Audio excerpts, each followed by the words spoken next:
What is up, disc golfers? Today on Iceberg TV, I want to talk about Ricky Wysocki's health/injury status. I want to watch a little bit of the press conference where he explains how he's feeling and why I think this time off is probably better for him than a lot of the other players on tour. I want to talk about the PDGA's recent statements on COVID-19 and their plans moving forward.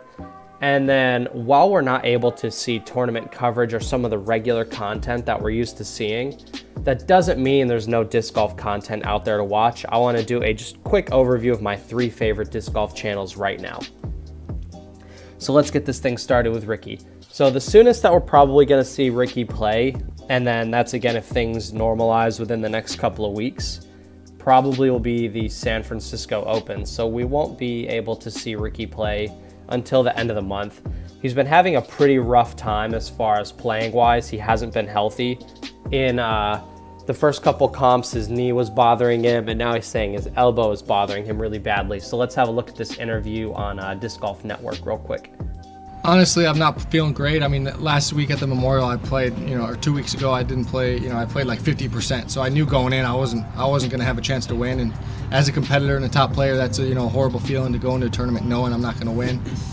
But this week is a lot better. The knee kind of has went away, but it's kind of started going into my elbow now. So starting to get a little worrisome. But yeah, I mean, it's starting to travel, which really sucks. But yeah, I'm gonna fight through it this week, and I'm hoping that it clears up eventually. Once I'm 100%, I'm really excited to get to 100%. I'm putting so much time and effort into my health and wellness to get my body at 100% and optimized, and that's all I've been focusing on. Sure. And what are you doing specifically to kind of treat you differently, things like that? Yeah, so I mean stretching. With the inflammation, I was doing rolling it out because a lot of liquid forms from the inflammation. So I'm doing a lot of rolling. Obviously diet, a lot of anti-inflammatory foods. I'm making like ginger, turmeric, juices in the mornings to really try and counteract the inflammation that's going on in my body. So supplements, all the different. So I'm doing tons of stuff like that. Trying ice baths just to try and really, because it gets real hot when you're inflamed.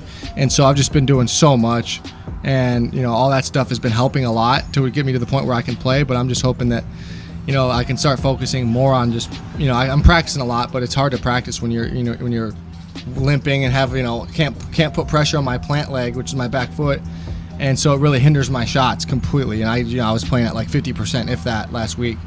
And so I was just trying to get through and finish with a decent finish.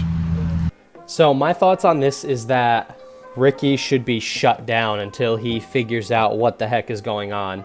He's literally saying he's practicing and limping, and he has a treatment plan set in place, but obviously it's not working that well because, he's saying it's making it good enough to play, but he's saying he's still limping around and can't put any pressure on his plant foot. Like, his knee looked like disgustingly swollen, and like if the inflammation is going down in one area and coming up in another area, then like his current plan of action isn't working, whether it be he's just using his body too much right now, he got too weak in the off season, he lost too much lean muscle mass, and now his body can't handle the stress of throwing right now, or the Lyme's disease is just like really jacking him up right now. And it could be any of those 3 things. And right now it's easy to say that the treatment plan isn't working and that they need to just shut Ricky down until they figure out what the heck's going on with him. That is my opinion. Now, good news for Ricky is that there won't be any tournaments all the way through March 31st. This decision takes effect immediately and will be reevaluated in the coming days as information and guidance from the World Health Organization and Center of Disease Control Prevention develops. So obviously, they're prioritizing the health and safety of the disc golf community as our top priority. It was decided by the board of directors. So the board of directors are a bunch of longtime PDGA and disc golf members from back in the day with heaps of knowledge and experience, and they're fairly well connected. And although it stinks, and not only did this affect myself, this also affects everybody else, and it sucks to see, but it's also it's good that they're able to take action and help prevent the overall spread of the COVID-19 coronavirus. So it's good to see that they're making a decision and just, putting their foot down and sticking firm to it. It's good to see that the PDGA is able and has the power to do that when they need to. It's very interesting to see. So aside from that, I want to just go over my 3 favorite disc golf channels right now, things that you can watch. Aside from Iceberg TV, obviously, you're going to want to watch other content as well. Brody's making some really good content. The cool thing about Brody's channel is he's so connected to all the pro disc golfers. He's able to do videos with heaps of your favorite pros. So like Paul McBeth appears in a lot of videos. Big Germ was in a video. It seems like he gets along really well with Yuli, Paul Uleberry.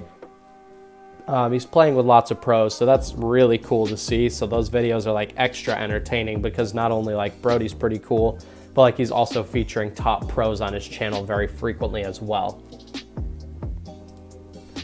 Now Simon's channel is quite a bit different from Brody's channel. They do very fun, like challenge type videos. It's mostly him and this guy Casey that's in like most of his videos. He did do a few videos you can see with Avery Jenkins, but Simon does a ton of really fun videos and they're mostly challenges.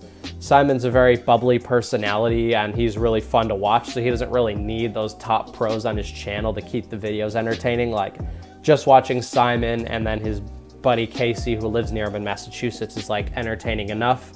They're both very talented, obviously, and they make very good videos, and Simon obviously puts a lot of work into his content.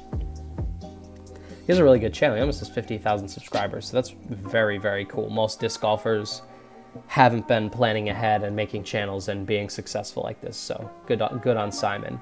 Now, the least known channel, but still very well-known channel is that I really like is Foundation Disc Golf. So they sort of alternate between these like grip-locked podcasts, which are quite good. Zach and Hunter are on this channel. They're affiliated with Paul McBeth.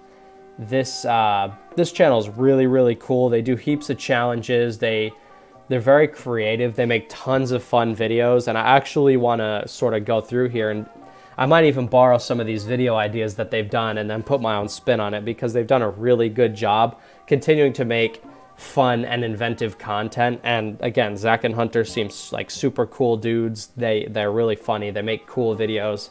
And again, they put a lot of work into the channel, and the end result is like really good disc golf content. So if you haven't checked out any of those 3 channels, I'm assuming most of you guys have obviously heard of Brody and Simon, but if you haven't checked out Foundation Disc Golf, they also have a website where they sell heaps of discs. They give disc golf tips. Again, Zach and Hunter seem like super cool dudes, so definitely go check out their channel. So if you have any comments, leave it in the comment section down below. Just by liking this video, the YouTube algorithm makes this video become more visible. So just by hitting the like button, you can keep other people connected and also help grow the sport of disc golf. Thank you for watching, and take care.